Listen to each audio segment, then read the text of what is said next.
The Great Plains is also home to the most numerous species of large wild mammal on Earth. 30 million buffalo. Herds up to 25 miles long race to summer breeding grounds.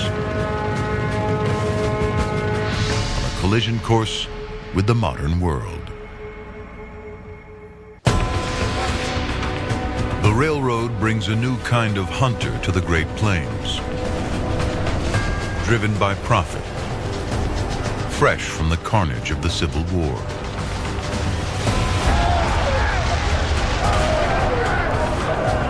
Two million rifles are in circulation. Over 1 million veterans trained to use them have a new target in their sights. Frank Mayer, Civil War vet, buffalo hunter. I had nothing to look forward to in civilization. I was crazy about guns. Mayer tracks 2,000-pound buffalo, easily capable of crushing a man. He picks them off from 200 yards. If you could kill them, what they brought was yours. They were walking gold pieces. Hunters harvest the buffalo for its hide.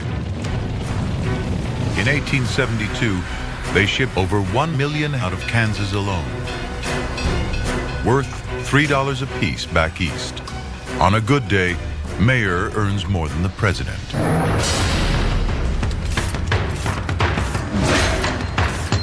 Factories use long strips of buffalo leather as drive belts.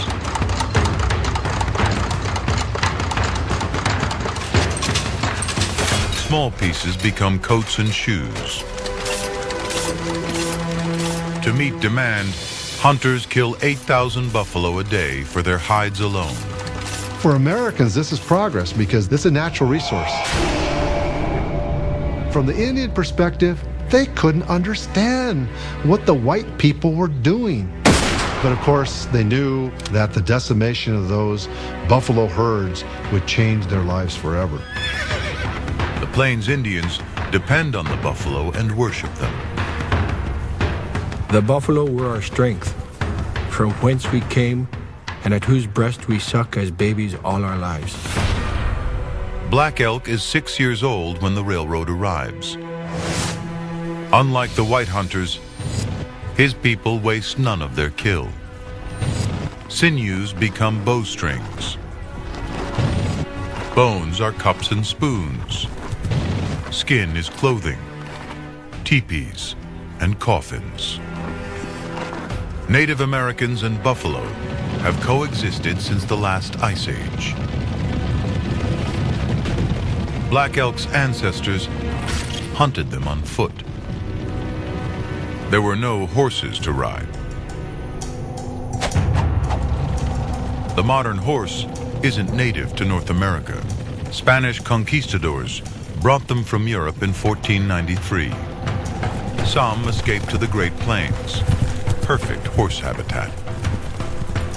400 years later, over 1 million Mustangs run wild.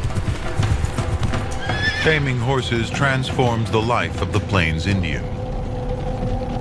They become expert horsemen.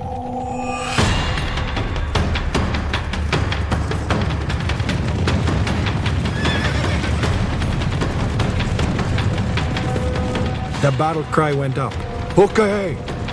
which means to charge, and the hunters went in for the kill.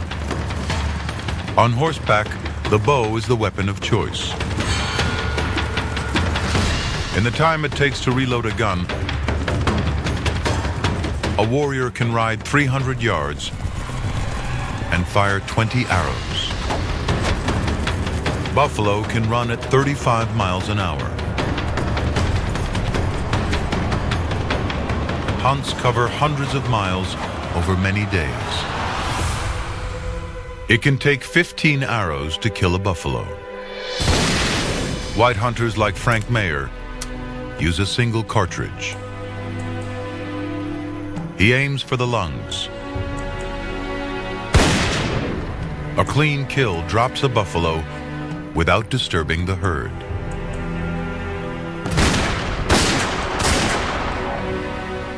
$30 million are killed in little over a decade. After hunters take the hides, trainloads of men arrive to pick their carcasses. They make buttons from bones and grind down skeletons for fertilizer and porcelain.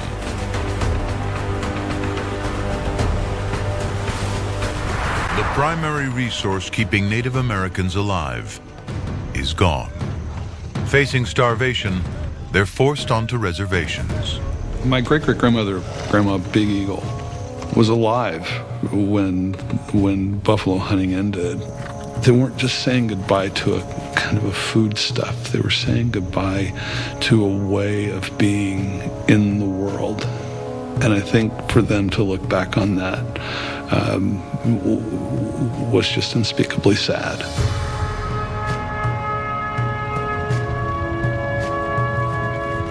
In 1889, just 85 wild buffalo exist in the whole United States. The men who ride the great iron horse are taming the wilderness.